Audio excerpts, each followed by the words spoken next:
Alright, hey there ProxifyGaming crew, and this is Proxify here, and we're back for some more of the Paper Mario the 1000-Year Door on the Nintendo Switch. And if you did miss out during the last one, well, Chapter 7 is already done at this point in time. And before we actually go and start jumping into the last chapter here, well, we're going to be doing some side stuff for a little bit. And currently right now, we're going to be talking back over here to the Mart dude that is in our way of the Rogueport area. And this is where we're going to be able to get ourselves now with the W emblem. It has been a long time coming, and now we can go and finally say that this W emblem is finally going to be ours. And if you mix around with the said 2 W and the L emblem, you will get yourself with the Waluigi outfit, which this has been something that I've been wanting to go and get for a very long time, and now we can finally go and say that we have it here. So that is going to be the final outfit that I do want to have for Mario, so that we can go and be able to tackle out with the 1000-Year Demon with having the Waluigi outfit. And if you guys do recall, we do have this Pine T Jr. Trouble Quest mission. Now I know that before we went and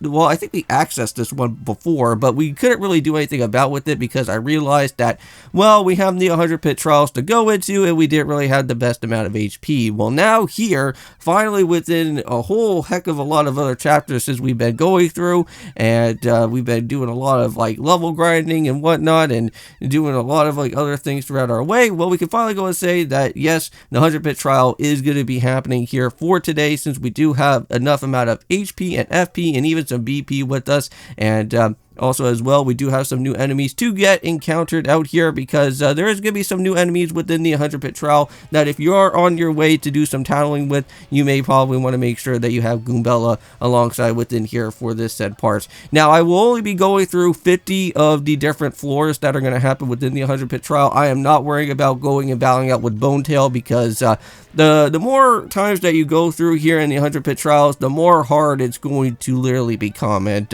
I had to go through a whole heck of a lot just to make sure to reach all the way into the 50 part of the floor that was going on, and I think that's where I'm going to probably put a stop to it. If I actually decide to go and make my way into the Bonetail part, I would probably have to go and say that would be more so of a post bonus episode that I would probably want to get myself into with, but it would probably take a very long time. This whole episode in its entirety was going to be like an hour and like 30 something odd minutes. I didn't really want to have to show you guys every single type of battle that was happening. There's a lot of repeat fights, but the only things that I will show you guys are just the new enemies itself that will get encountered out here.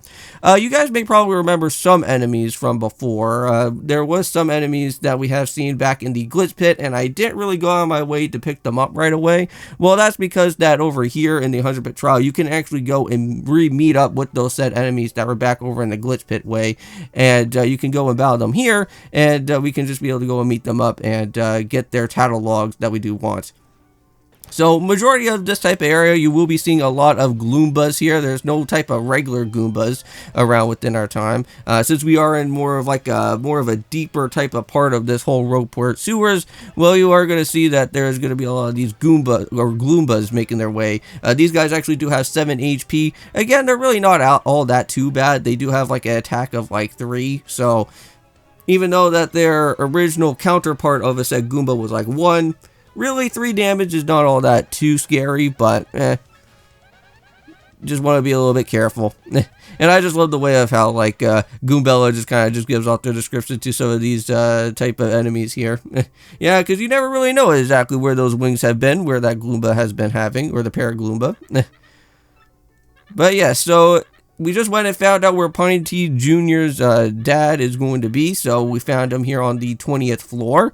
And make sure that you always go and pick up with the treasure that is always going to happen on every single 10 of like each floor, because some of those items can become somewhat regularly, well, probably fairly helpful for what the 1000-Year Door is going to be. So we got ourselves with the fire drive now. Very nice type of badge right there. That would have been something really handy to go and have back in like chapter 5, but you know what?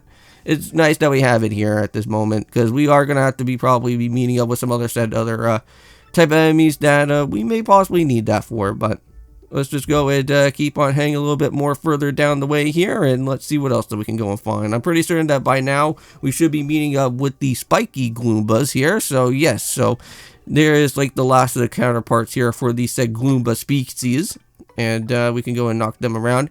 And by the way, if you guys are curious, there is going to be some of those Dark Koopas. Dark Koopas will be showing up as well too, so if you haven't went out of your way to go and do any type of talent logs with those said Koopas from before back in the glitch pit, well, they're here as well, but they are going to be really annoying to go and do some battlings with, because if you guys remember from before, these guys do like to go and even spin upside down, even if you go and try to do anything crazy. But when they do get spinned upside down, you want to be very careful, because they will have that very annoying spinning attack that will actually cause confusion. So if you do have like that Feeling Fine badge already activated, you should at least be somewhat fine for that, so that you don't have to really worry about having confusion. But anyways, let's just go and get ourselves with the Zap Tap badge, best badge here in the game. Very nice. Too bad that we never had that for the whole entire series, but hey, you know what? At least we have it now for the end game.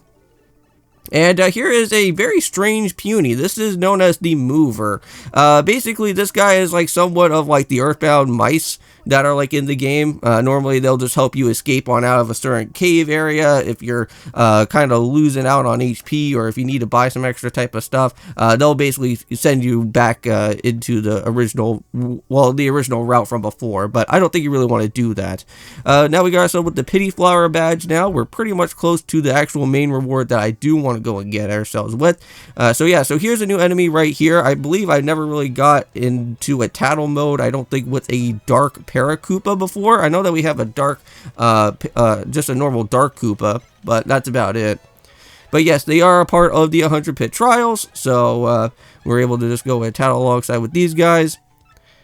And here is the last reward that we're going to be putting a stop here. So this is floor 50, and let's just get ourselves with the strange type of sack right here. This will give us extra 20 more items, so very nice. See you guys in the next one, and we'll be heading into the 1,000-year door next. And of course, peace.